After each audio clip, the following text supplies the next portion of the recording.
I'm very excited to be listening to Claudiu Murariu, the co-founder of InnerTrends, the founder of InnerTrends, who I've met 4 years ago when I was part of the How to Web team, and he was attending How to Web for the very first time. He's a successful, accomplished entrepreneur, and he's an expert in optimizing onboarding processes. So today we'll learn from him how to make more money by optimizing our onboarding flows. And the icing on the cake is the fact that Claudiu also has a guest during this masterclass, Aaron Kral, the founder of SAS Growth Hacks, who is going to be dialing in video. Claudiu, thanks a lot for being here with us today. The floor is all yours. Thank you. Hello, everyone. Oh, sorry, I don't have my thing. Thank you very much. You need a thing. Okay, so I'm going to talk to you today about how to add extra revenue to your MRR with Success Driven Onboarding. The session should be, we should have Aaron Kral here, just like Irina said. Aaron, it's like always when you need to have remote online connections, Aaron right now is somewhere around above the Atlantic in a plane. So, and the internet here doesn't work. So I'm going to do his slides and his part. We've been working together a lot. And Aaron is the founder of the SAS Growth Hacks Facebook group. He's probably, well, definitely the best SAS group on Facebook. And it's one of the biggest and greatest SAS communities out there. My name is Claudiu Murariu. As Serena said, I'm the co-founder of InnerTrends, a company that does data science for subscription businesses. Today, I'm here to talk to you about customer onboarding and how important is it for growth. So, what we learn today? We'll learn about how to increase revenue without increasing customer acquisition costs. Because it's easy. You want to get more revenue, you invest more in customer acquisition, but you get to a point where that is not sustainable anymore. How to stop the biggest issues, how to spot the biggest issues in your onboarding process, and how to fix them, and what is the impact on growth when you do that, and how to write onboarding emails that get even the most stubborn users to respond and take action. I want this to be as interactive as possible. So the idea is to stop me at any moment and ask questions. The goal here is not to show you how much I know. The goal here is for you to get to learn as much as possible. So, what is the relationship between growth and onboarding process? Growth happens when you accelerate without your handbrake pulled. And most companies I work with, and most SaaS companies I've seen have their handbrake pulled. Your handbrake is your churn. And acceleration is the customer acquisition. If you get 100 new users in a month, but you also lose 100 users from your existing user base, you don't grow. And it's very frustrating because every month a company works a lot for that 100 users. And it doesn't show in the numbers at the end of the year. So growth, we define, when we look at growth, the first thing we look at is net active users, where net active users are onboarded users plus returning users minus churned users.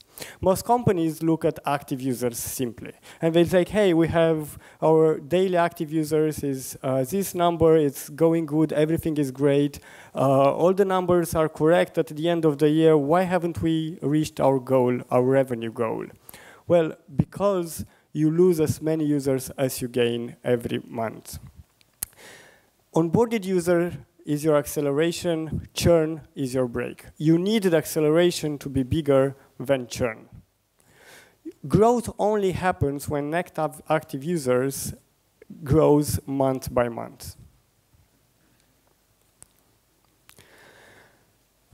As you've seen, I talk about onboarded users and not signups.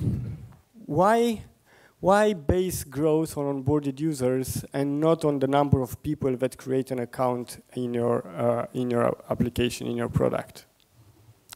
Well, because of retention. And this is probably the #1 issue I see with every SaaS company we've worked with. You know, in Google Analytics, Mixpanel, Amplitude, any tool that you would use, when you go and report retention, you'll see retention by default will be reported to signups. So you would get a graph like the one above, where the first week retention is something like 10%. So basically you would say, oh, only 10% of my users are with me in the first week after they create an account. I have a huge retention problem. How do I fix it? And you go into the mentality of fixing retention. And then I always do that with every company. I say, let's check the same data, but for onboarded users. And it looks like the second chart, where 50% of my onboarded users are with me in the first week, and by the third week, I still have 30% of my users. That doesn't look so bad. That seems okay. So what's the problem here? The problem here is people that are not onboarded have no reason to use your product. So, of course, they don't have a retention. Somebody that creates an account and doesn't go through the onboarding process has no reason to come back and use your product and pay at the end. You've heard me talk about user onboarding a lot. So what is it? What is the user onboarding process? And what is user onboarding? And this is very important because most companies get this wrong. Let's start with what user onboarding is not. User onboarding is not a walk me through tutorial in your website. It's many companies consider the user onboarding, the images, like especially in applications. I show you some images of what my app does, 3-4 images. You click next, you get in the app, you are onboarded. No, that is not an onboarded user. It is not an email sequence.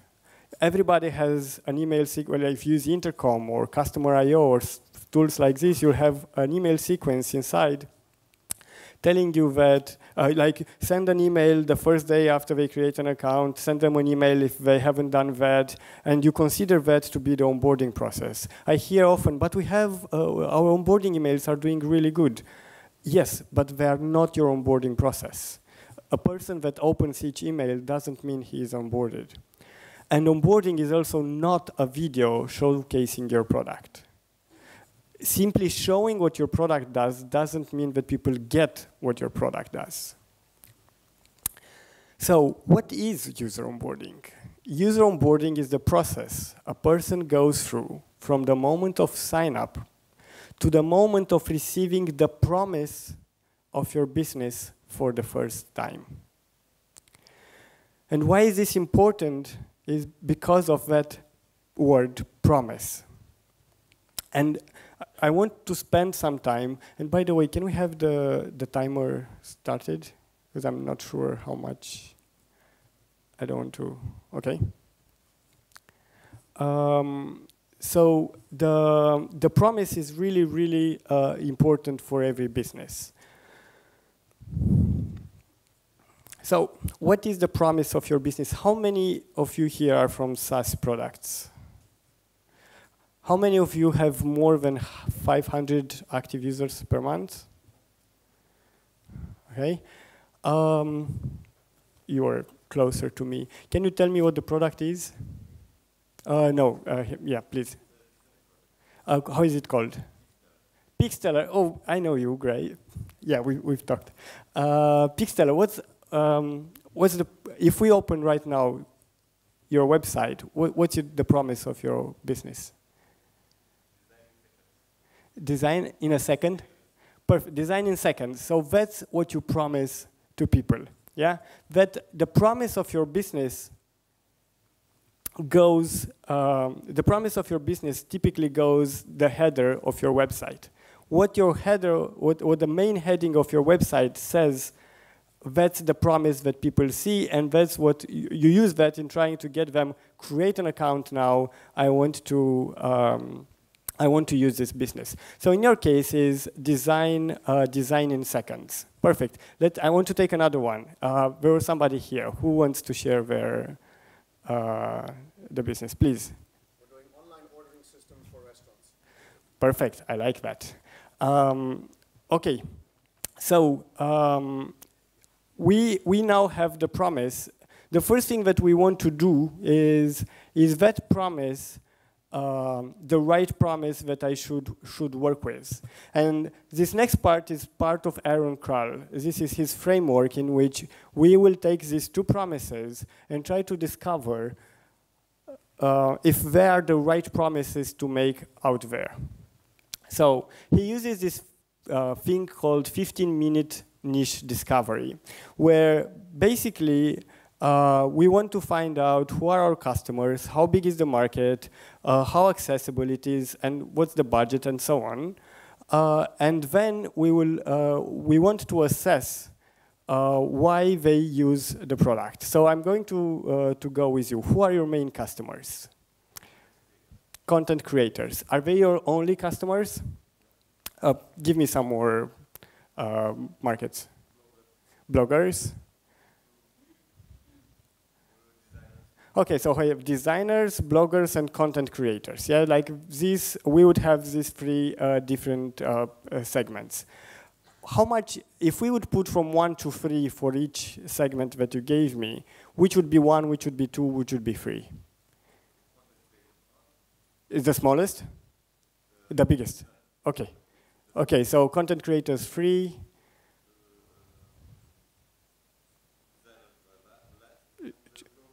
Okay, so bloggers second and designers last. Which are the ones that are the easiest to access, to get to? Again, 3 to 1. Which are the ones that you can target easiest? Which one do you think you can target easiest? So this is basically gut feeling. This is not data driven. Designers are the easiest to target, so they would be 3. Second? Okay, and third, bloggers, yeah? Okay, and in terms of budget, where would you spend more time to target them? More money, sorry.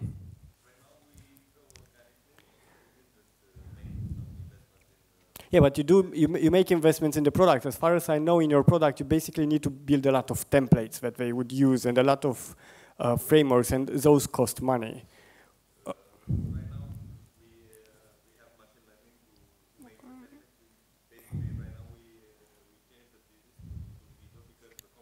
Okay.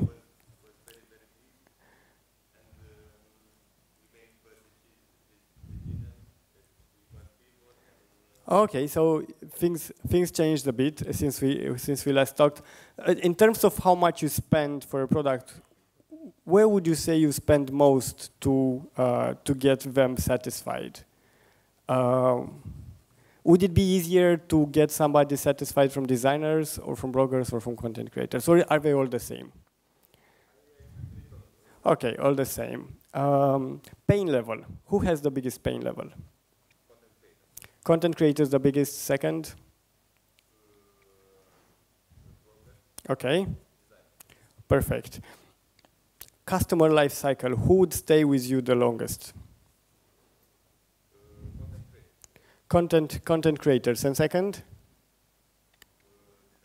Okay. Okay, perfect. So if we put all these numbers in the chart and we will go, which gives me the biggest priority, from what I've seen, from what I've heard from you, content creators would be the highest priority. They had the most freeze, and then designers and bloggers are quite equal, correct? Okay, so we want to make a promise to content creators. It's them who we want to address in our market. We don't want to make everyone happy. We want to address the content creators. And if we would make a promise, what's their biggest pain for content creators? Why do they need your product?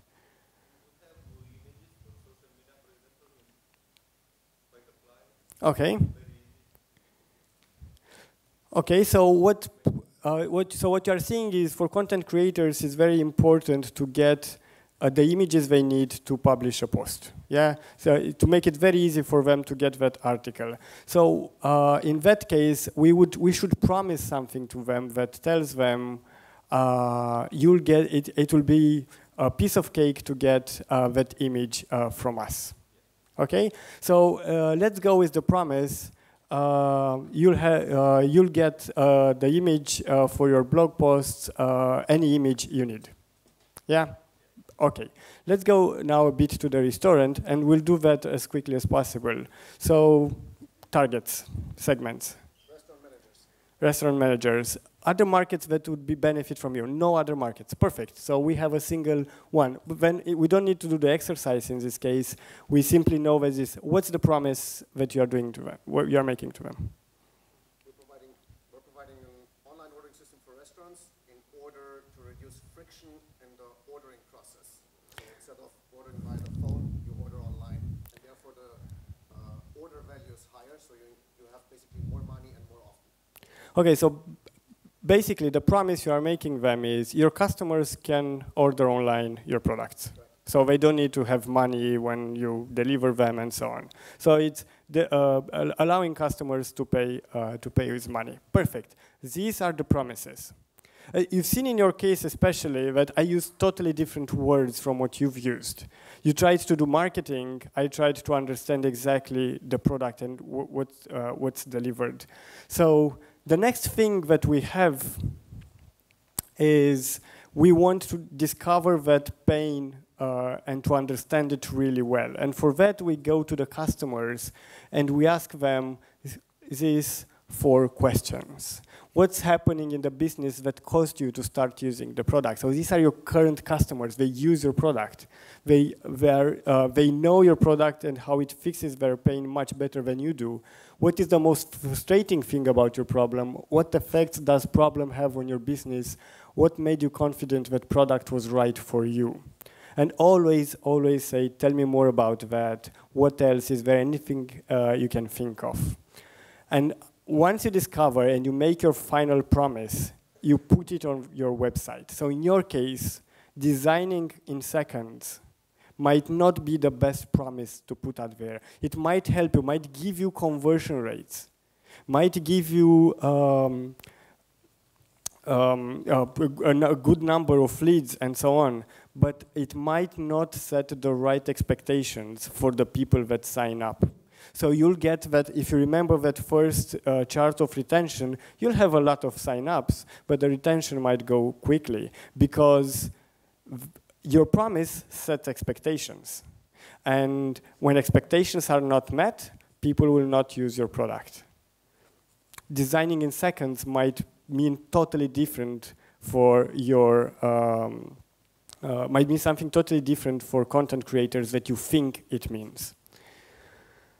So we have this template. The quality here is really bad, but I'm pretty sure every one of you will receive the presentation in the end. And feel free to ping me on Twitter, and I'll send it to you. You can use this body of email to start the conversation with your customers. So can I get your advice? I'm constantly trying to make my product, you use the name of the product, Pixtel are better, but often what I think is best isn't what you really need or want. So my team and I want to have an interview with you, and you simply send this email to your current customers so you truly understand how to make that promise. Once the promise is really clear and set, now you have your onboarding process, the end of the onboarding process. Your onboarding process will finish when people get there for the very first time. The next thing that we want to do is to, we want to go into setting things up because we want to truly understand what's happening. So people have a pain. when they have hope, they get to your website and they get hope, they decide to go into a trial or create an account if you don't have a trial. And then what needs to happen is the value switch. The value switch is the moment when somebody witnessed the promise of your product. That's when they say, the easiest way to say this is in that moment when somebody asks, what does Pixteller do? It's very easy for them to reply. Because something was promised to them, it was delivered, and it's very easy for them to explain to their friends what your product does. And in the end, all we want is to get the required outcome. What needs to happen for people to pay? But that will never happen before the value switch, before the first value of your product. So the next thing we do is find out what's the path, what are the mandatory steps that people need to take to get to that first value. I'll start with you again. So right now, we decided that what the promise for them was to make it very easy for them to get the images they need for their blog post. What does a content creator need to do in order, and only the mandatory steps I'm interested, to get that image right now? Create an account, yeah.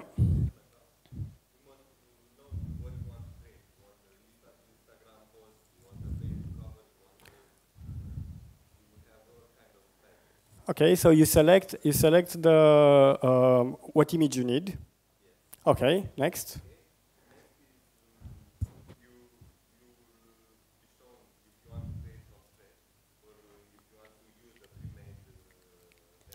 Okay, so you select if you use a template or you start from blank. Yeah, most of the users use a template. Okay. Once the first time who will open the editor, it will be a short tutorial, 5 steps to show. Yeah, but those are not mandatory. So the tutorial, yeah, it's yeah. Okay, make the changes like replacing images, colors, change the text. Okay, so design. Yes. Apply design to what he chose. Basically, it's only customize. Okay. Pre-made design. Okay. Save. And when download or share. Exactly. Print. So the moment of download is without downloading they can't use the image, right?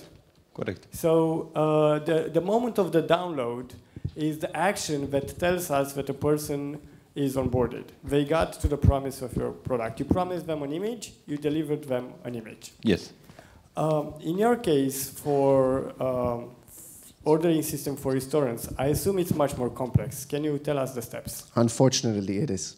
So there are about 30 steps, but I'm only going to mention the important ones. Yeah. You need to insert the restaurant address, put the pin on the map where you are, and then you put the services, like do you do pickup, delivery, if you do delivery zones, then you do taxation, which payment methods you accept, like cash, card, a delivery card on pickup, and then you go further in inserting the entire restaurant menu. And after that, it's not finished. After that, you have to take the order button, you have to put it on your restaurant website. So when food clients come to the website. Is that Gloria Food? Correct. Yeah, okay, perfect. Okay, so basically you have a much longer process. And for a person to fully benefit from your product, that button needs to go on the website. Correct. And in your case, the challenge is even more complex because that button is not something that it's on your system, it's in their website. So it's very possible they put the button on the website and... Well, you have all the stubborn web developers like, no, the button should be on this side and not on this side, and things like that. Exactly. So, but in your case, if somebody doesn't put that button on the website... There's no value. There is no value, exactly. And right now, we have what's called the onboarding process. We know the mandatory steps that people need to go through in order to be onboarded. And as he said very well, if somebody isn't onboarded, he has no value for you. You might target him in the future and try to get him through, but until he does that, he can't generate revenue.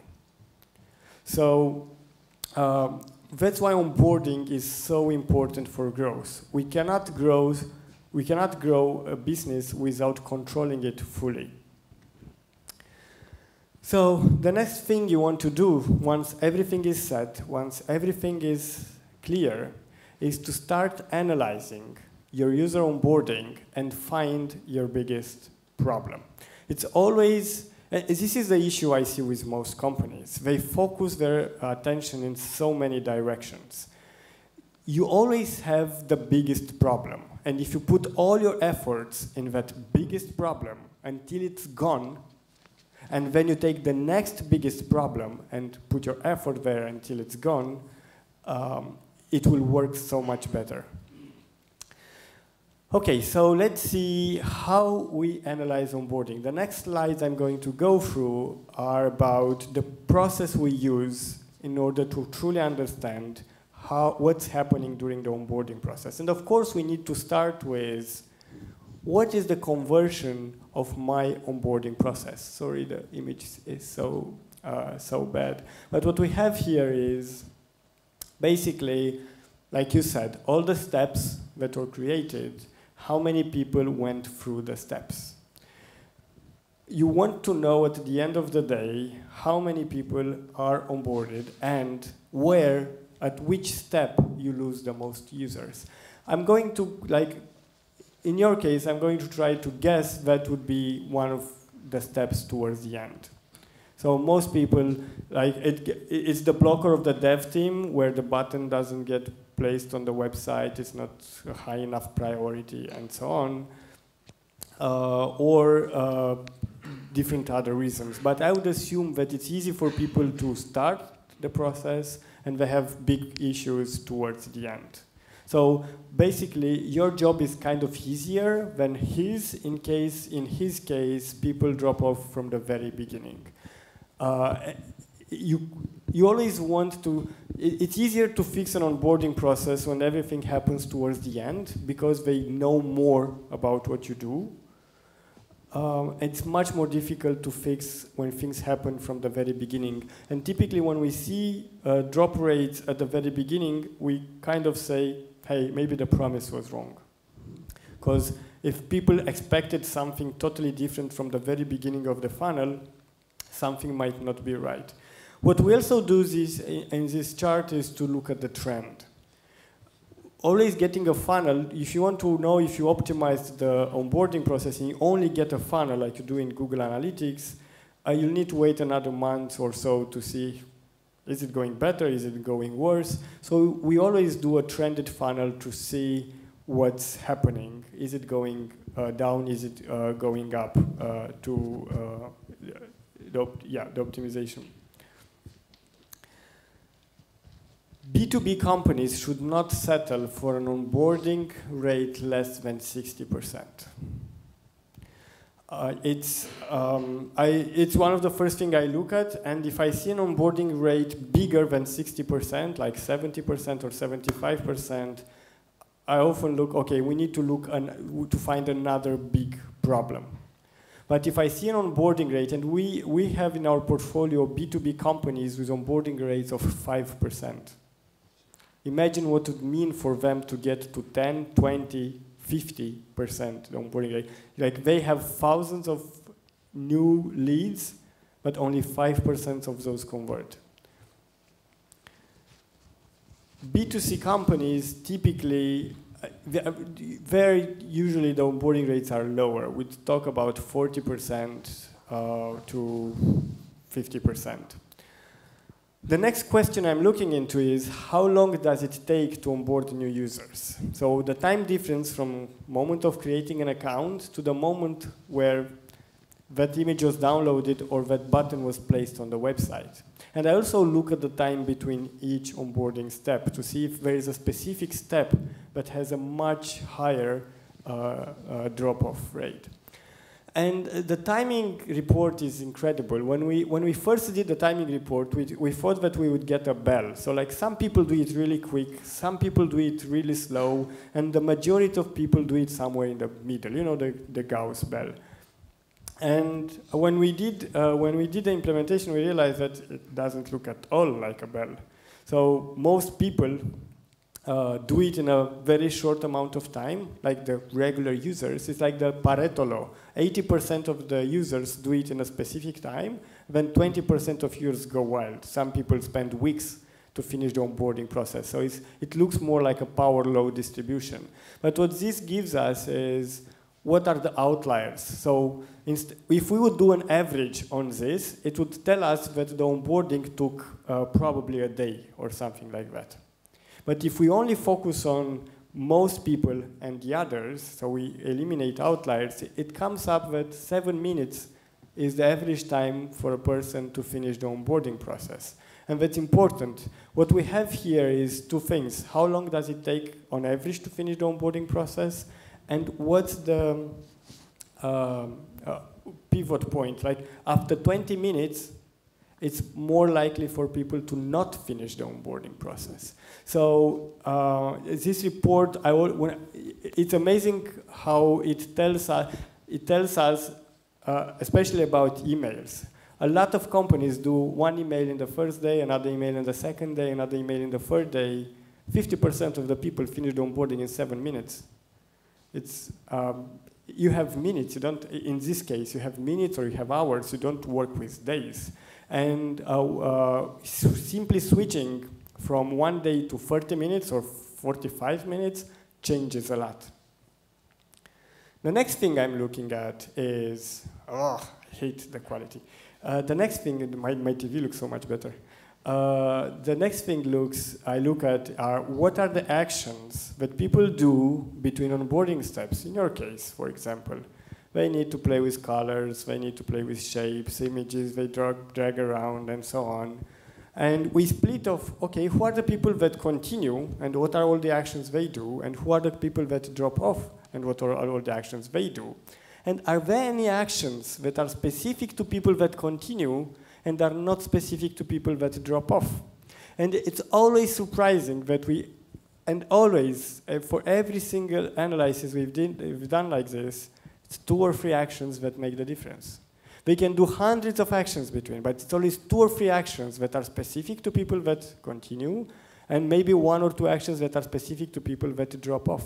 We actually had a case for a company where the action that was specific to the people that drop off was going back. So clicking back. So if they went back, it was much more likely for them to drop off.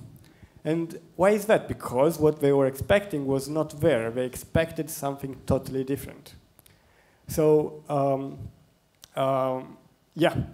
this report basically tells us where we need to fix and what needs to be fixed. Again, at any moment if you have questions, feel free to stop me. This report is again one of my favorites. How are emails influencing users to finish the onboarding process? We all send emails. Have you ever questioned how good are them? What's their impact? We had a customer who made a team of 3 people to work on the email campaigns. They designed 80 different email campaigns for different scenarios.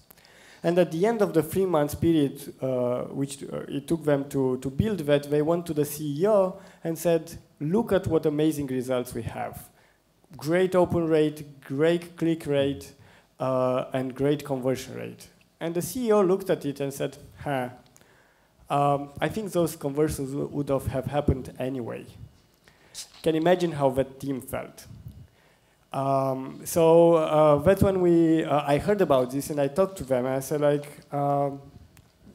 okay, what will you do next? And they said like, we want to show the CEO that he's wrong. How can we do that? Okay, how can we do that? So you send this many emails to this many people who some of them opened and some of them converted. We need to compare it with something. We need to compare it with people that didn't open the emails. How many of those converted? If he's right, and the conversion rate should be the same. So if the fact that you sent emails and those people opened the emails made no difference. If he's wrong, the fact that opened emails would have a much bigger impact. Oh, yes, we need to do that. Let's do it. We did the analysis, we showed them the data, and they didn't like it. The CEO was right.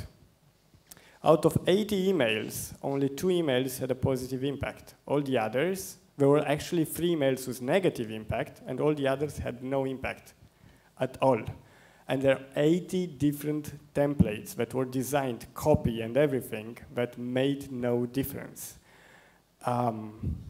The good thing was now they had the data and they can go and work on. What happened at that company was that they were trying to sell to people that didn't finish the onboarding process. The 3 emails that had a negative impact on onboarding process were selling. So buy me, but those people didn't finish the onboarding process. Why would they consider buying you? They did not get the promise of the business. And it happens a lot. It happens a lot.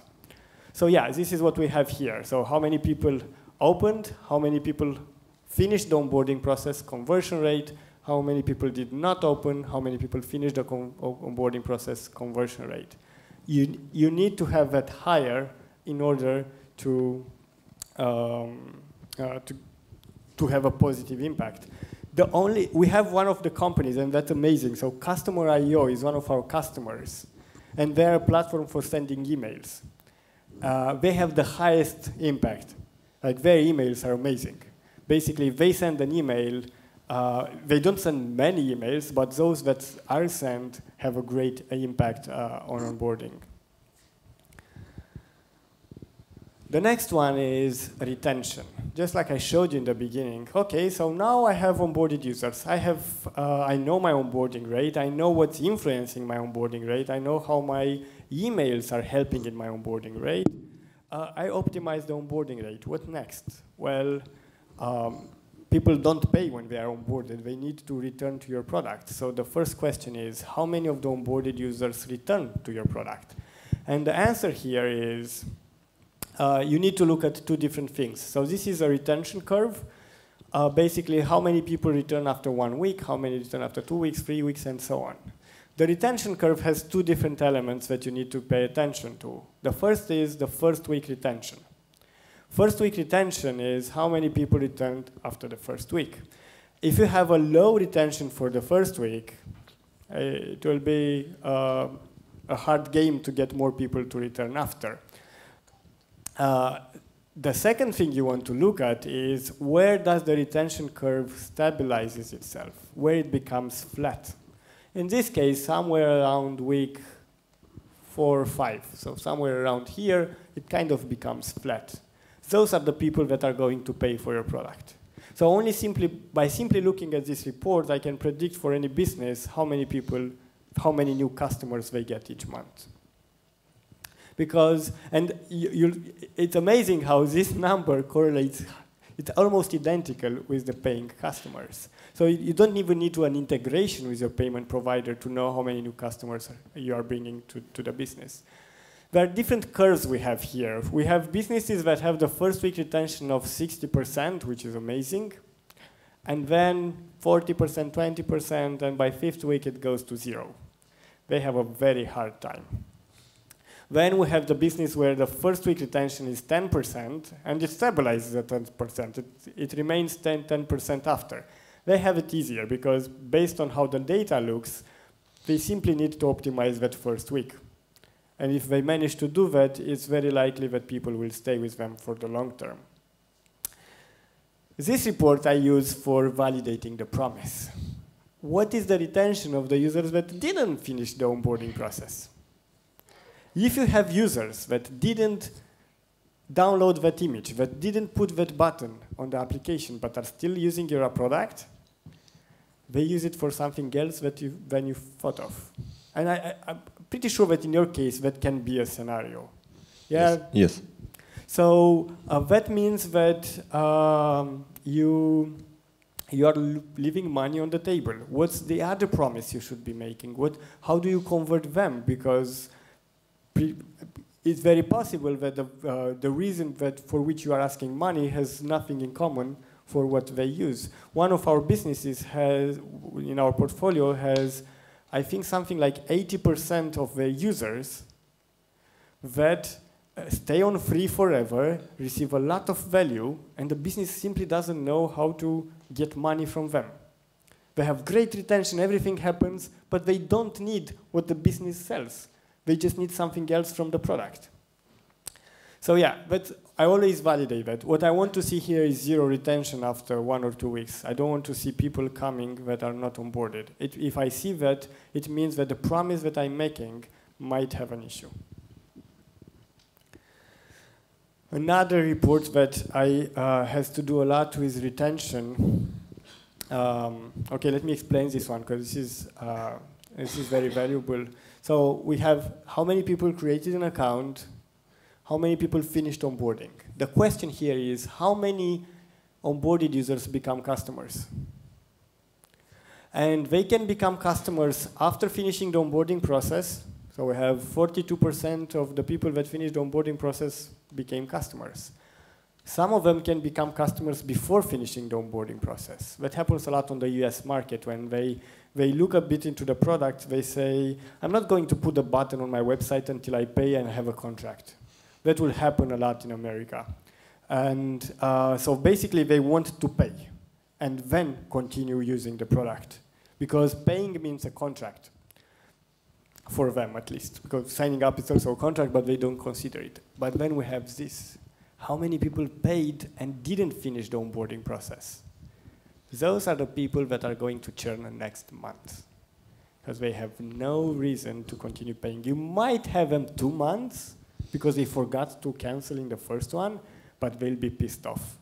What we do in such cases, we contact them and we actually offer the chance to cancel even if we lose 1 month of money, but we have a happy person that might recommend us after.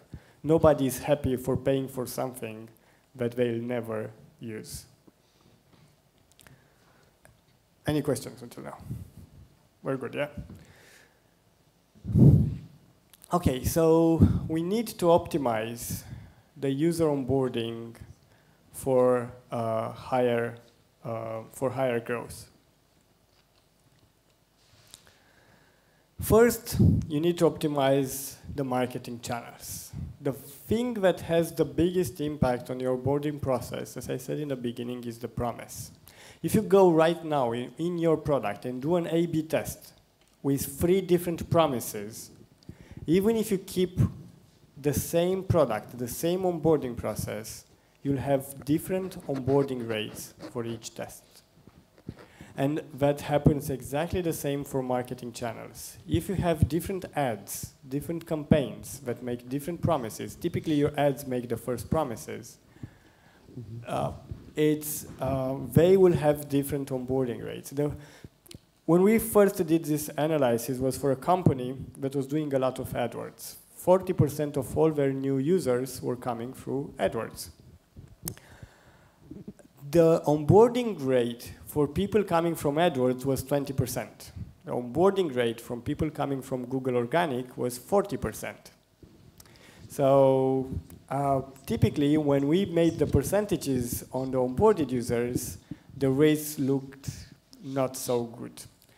But with this data in mind, and being able to do it for every single campaign, so they would know for every campaign how many sign-ups, how many onboarded, how does that compare to the average, they focused on simply optimizing the messages in the ads and managed in 2 months to get the onboarding rate of the AdWords campaigns as 40%. That meant that they doubled the revenue that they got from AdWords without spending a single extra cent, only focusing on the messages. And if they wouldn't have looked at the onboarding rates and only looked at creating an account, what would have happened was everything looks good. We report our metrics to the CEO. We have great CTRs, great metrics, great conversions, new signups, new leads. And the CEO looks at the end of the year like, but we don't have any growth. And I'm spending a lot of money. How is that? And this is what happens.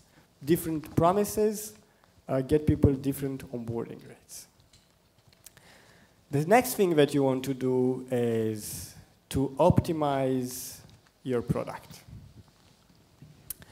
So as I showed earlier, we have the report where we have different actions that can impact our users' decisions to go through. Typically, optimizing the product is looking at that big funnel. Like you say, you have many steps, right? So can we make fewer steps? Can we change the order of the steps for it to make sense? Is there anything we can do to fix the problem of the users? In your case, let's say you get people going through the beginning of the funnel really well. So you get like 70% of the people getting to that, to almost the last step, yeah? And they just need to put a button on their website. And they leave your website and they have the button and nothing happens. What do you do then? Because they are not in the product anymore. So how do you optimize that? What can you do in order to optimize the product so more of them add that button?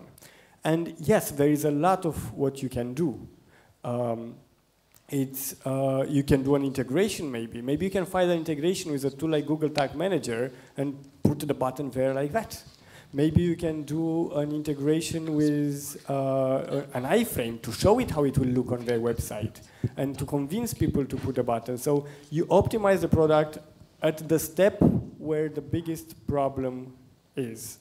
The thing with most onboarding optimization I've seen is a lot of companies try to fix something that is not broken without knowing where you lose most users in the onboarding process. You have the tendency to go, we need a nicer onboarding process, we need to walk me through, I need to change the order of the steps. And you work 3 months, and at the end, the onboarding rate is still the same, because you're not addressing the problem. So we always say that to users, to customers, don't try to fix something that's not broken. Find what is broken and only focus on that. It doesn't matter if your onboarding process is ugly, if it converts 75%, it really doesn't matter. You can make it beautiful and just, we actually had a customer that said, well, we want a beautiful onboarding rate, and everything they measured was for the onboarding rate not to drop, so to still have the same numbers. They didn't want to increase it, they just wanted a beautiful onboarding rate. But yeah, you need to find that problem and address it. And of course, what you want to do last is to focus on optimizing communication. Once it's very clear what are the steps that people need to go through, how long it takes for them to go through those steps, what influences them to go from one step to another, it's very important to start planning a communication strategy. The problem with communication strategies, and I always put it, I think it's very important to understand that when you send an email to 100 people, on average 20 people open it.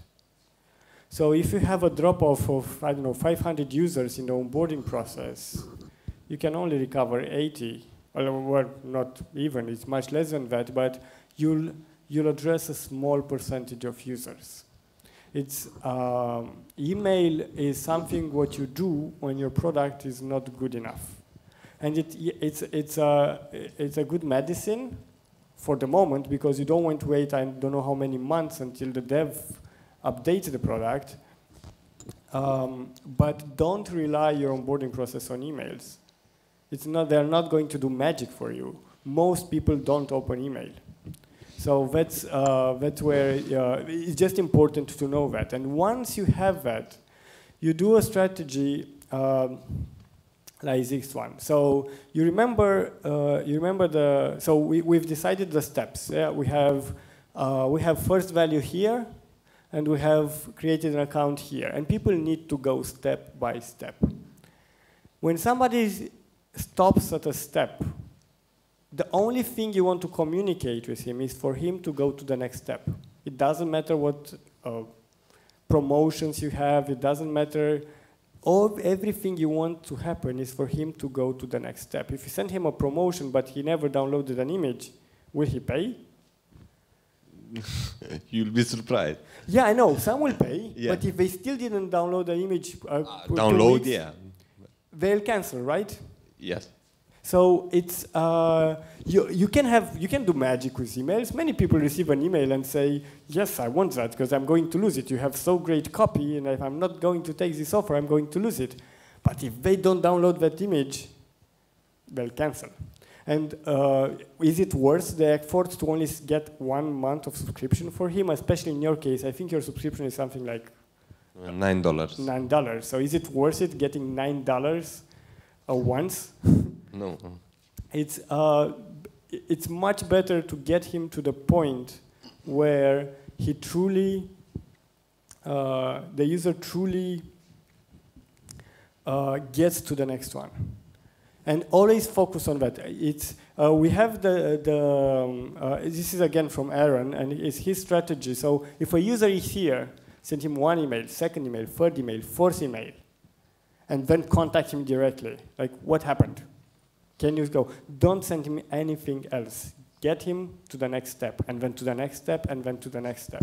And once somebody is onboarded, that changes everything, because an onboarded user knows what your business does, knows how it works. They download an image, so that means that they can download a 2nd image. A person that didn't download an image doesn't know that he can download a 2nd image. And then you go into engagement. And onboarding growth has 2 components, like I said in the beginning, is onboarding and retention. Most cases, when you fix onboarding, retention fixes itself as well. Because if you make it very clear to people how to onboard, what your product does, what's the promise, the retention happens. It's rarely that we see amazing onboarding rates and really poor retention. Yes, there are some businesses that they will stay with you 2 or 3 months because that's the life cycle of what they need from you. There's a business, like for example, if you do, especially businesses for events, if you have a wedding and you need to do an event and you do a CRM, I don't know what sort of product for weddings, like you get married once or twice in your life. It's not, it's not going to, yeah, you won't keep people in that product for many years. But they will stay with you if they understand the product and if you give them value, because most people hate change. If they found a product that fixes their need, doesn't matter if there is a better product out there, they'll need to learn that one. They'll prefer having yours. So that's very, very much related to the onboarding process. So yes, my presentation finished here. What I want to do now is to get into dialogue about what are your challenges in the onboarding process, and how can we, how to address it? What's the framework we use to address those challenges? So I'm going to start with you again. What's your biggest problem in the onboarding process? Okay, I think it's not easy at all to make an onboarding process pretty well. Why do you think it's so difficult? Because you must make a lot of A/B testing, and when you focus on product and the product is not ready, I think there are things much important than onboarding. For example, you make you have a challenge to make a differentiator for competition, for example, or things like this. Okay, and you say that you do a lot of A/B testing. How do you decide what to test? We don't make. Oh, you don't? I think you must have an established business. I think I don't know, 1 million RR. You can start make because if you. The thing is, we see that in a lot of companies, the onboarding. So when you have, some of you might have a few signups per month. You don't need data. When you have a few signups per month, you don't need statistics to understand how to fix your onboarding process. You just call people. You do video sessions of their onboarding process. You try to understand it. But the process is the same. You need to understand the promise, and you need to find the steps that are going to deliver that promise. The easiest path. One thing that, when I talked about timing, so the timing to get people to onboard, there is this line used a lot on the web. You need to get people onboarded as fast as possible. You probably want your people to put the button in 10 minutes after they create an account. And that's what I thought as well when we started with it. Like, always you need to get people as fast as possible because you lose their attention, you lose their interest, and so on. And then we saw data. And data had a different story to say. Basically, people that spent more during the onboarding process had better success rates. Like, what? It makes no sense. And I re-verified the data and everything, and I tried to explain why is that. The process of trying to make it as fast as possible is not good because it's not what the user expects. The user expects things to be clear and according to his expectations. So, for example, if I would need to put my button on my website, and if you would make it, let's say you have like many steps up to that button. And let's say you can do it like that. You come and give me your restaurant name, and by some magic thing, I'm going to populate the menu, address, everything there, and give you the button to put it. What do you think will happen? A lot less restaurants would put it on the website. You'd think so. But the data we've seen, it's not like that, because they need to fill your business. So maybe the button will go on the website. I'm not saying it wouldn't, but the onboarding process wouldn't be completed because they don't feel what you do for them. It's important for them to add the menu because that's what tells them, okay, so when I change the menus, this is what I need to do at them. It won't automatically change in the website, in the product. Yeah, so I need to put, I need to know how the menu is added. So if I change the address, I need to know that's there, because otherwise I'll get orders on different addresses and so on. So you don't make it automatically for people, let them at their pace. We had a business that, it was a SEO tool that most people dropped off at the step of adding keywords. So there was this tool, like when you put keywords and they will analyze your data and so on. And the biggest drop for them was adding keywords. And they said, oh, we need to fix that. Let's add keywords for them automatically. As that will fix everything and everything will be amazing.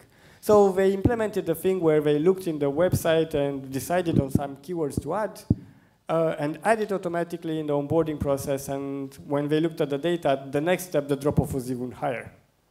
So yeah, you just push the problem in front of you. You're not fixing it when you do it for your customers.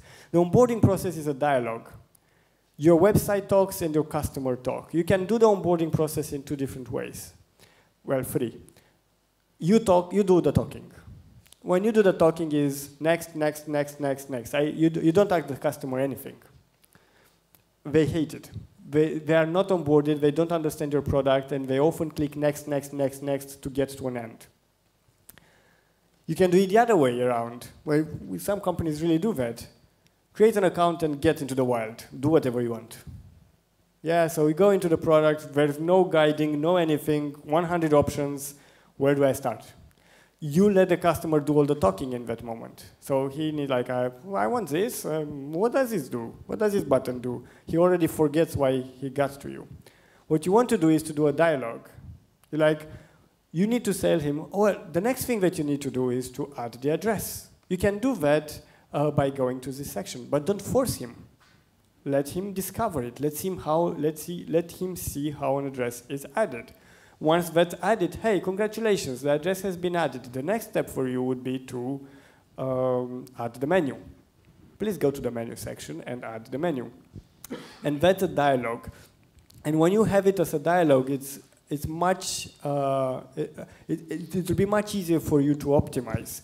If you do everything for the user, you won't know what's the impact of the user because the only actions he'll do is next, next.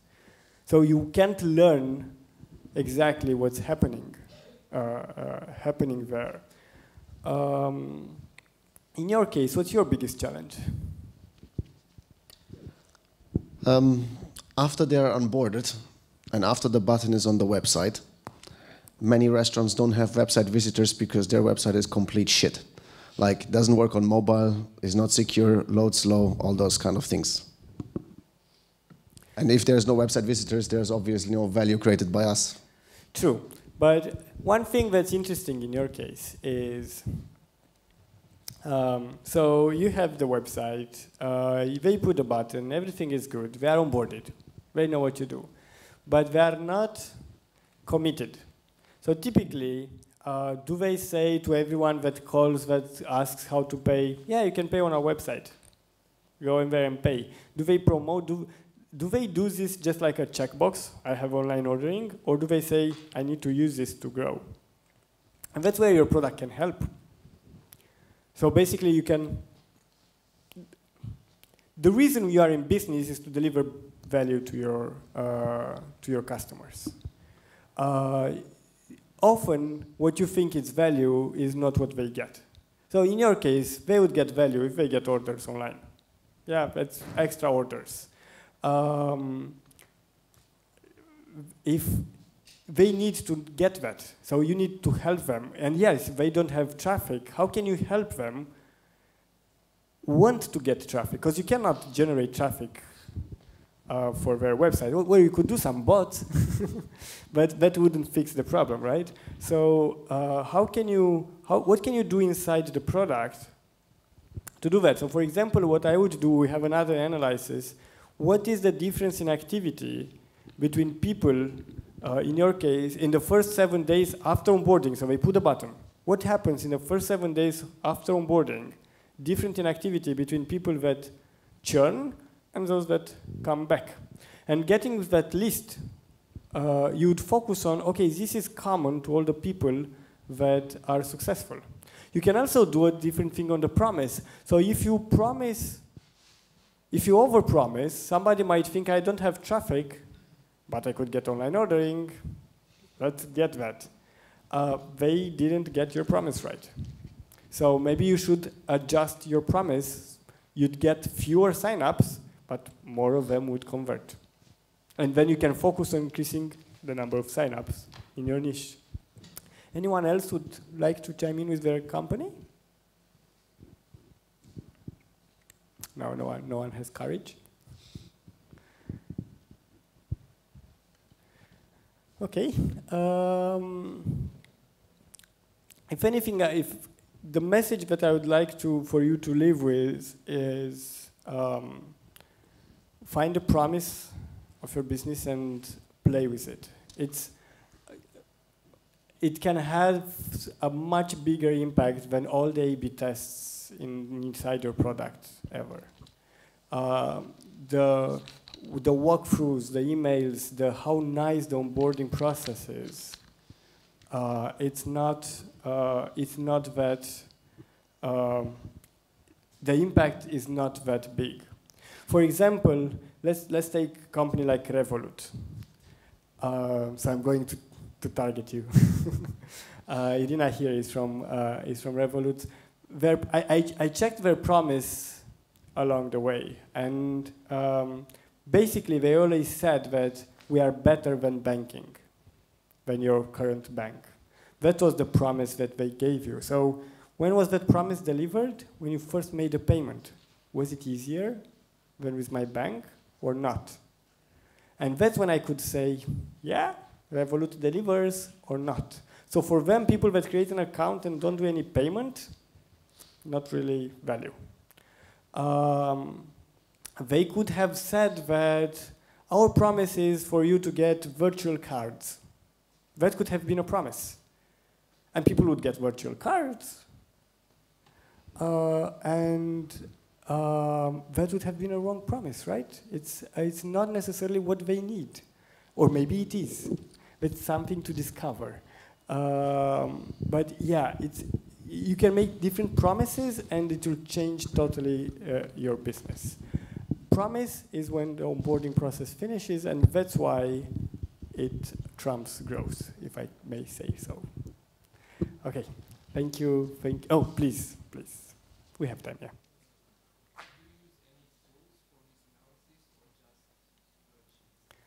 No, so basically what InnerTrends does is to build such tools. Most of the reports I showed you are from our platform, but you don't, you can get them, you can use spreadsheets, definitely. But yeah, and that's a very good question. You won't get these answers in Google Analytics. You won't get these answers in, you can get it from more advanced tools like Mixpanel or Amplitude, but you need to have strong skills there. The idea is, especially if you're at the beginning, yeah, Excel will work best. And yeah, like the timing, simply do a calculator. Like when he creates an account, you can take that from your own database easily. Account creation date, the first value date, and then do the math. Yeah, that's something that a lot of people don't get. Insights come from algorithms, not from data. Simply looking at data won't give you insights. And I have more than 15 years probably of working in the analytics field that I have never seen a business that completely changed because of Google Analytics. Data is reactive. You do something and you look, was it good, was it bad, I'm going to do again. Algorithms give you insights for the future. What should I change for something to change, to increase or decrease? Yeah, does that answer? Perfect. Please. For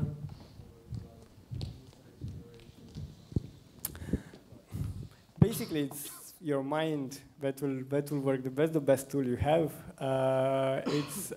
So he asked what tools can you use for insights generation. I don't want to be selfish, but yeah, this is what we do at InnerTrends. We do repositories of insights that somebody can come in. But most of these, or the way we design them is like a customer, the email example, actually that's a real example. The customer came to us and said like, okay, how can we answer that? How can we give that answer? And when an analyst stays and designs all that and goes to the client and like, is this what you needed? And the client, oh wow, yeah, okay, then let's implement it. Yeah, the first, when we started InnerTrends, somebody came to us, oh, so you do machine learning and artificial intelligence. I said, no, we do human learning. Like, basically, the mind is much better than machine learning. Machine learning is used inside the algorithm when you know the problem and the context really well. Never expect a machine learner to, like, give it the data and tell me how my business to run, because you'll be obsolete at that point. I'm not, you won't be a CEO or anything with machine learning that will run the business and they'll do money. So we'll just be out there. No, yeah, your mind, and it's all common sense. For example, the report I showed to you, how many people buy before onboarding, buy after onboarding, and buy and don't finish onboarding. That's even easy to do. With Excel, it's really easy to get. And just get that number and act on it. And like, you can do some query or something in your own database and make sure that every day you have 0 there. People shouldn't pay without being onboarded. Like, call them. It's, especially if you have B2B products which cost more than $100, stop everything, call them. I thought that there is an automated tool that helps generating those insights or something like that. So automated in the idea that you just, I don't believe in magic boxes. But yes, our tool is automated in the idea that it maps on your data and all those questions, you just click on it and you get it. But that's human, there is an analyst that designs them in the back end. And they're available to all our customers. So you just click on it and you get value. But no magic boxes. I've seen products, magic boxes, even Mixpanel had a magic box. A magic box is something that will tell you what's wrong without telling you how they found out. So like Mixpanel had a product that told you who is going to churn next month. And you say, okay, so this is going to churn. I call him, what do I say? My product said that you are going to churn next month. What's wrong? you need to get a context. Why did Mixpanel say that? What exactly happens? What's the context, so I can call him about the context, not about, I know you're going to churn. Can I give you something? So yeah, I don't believe in magic boxes.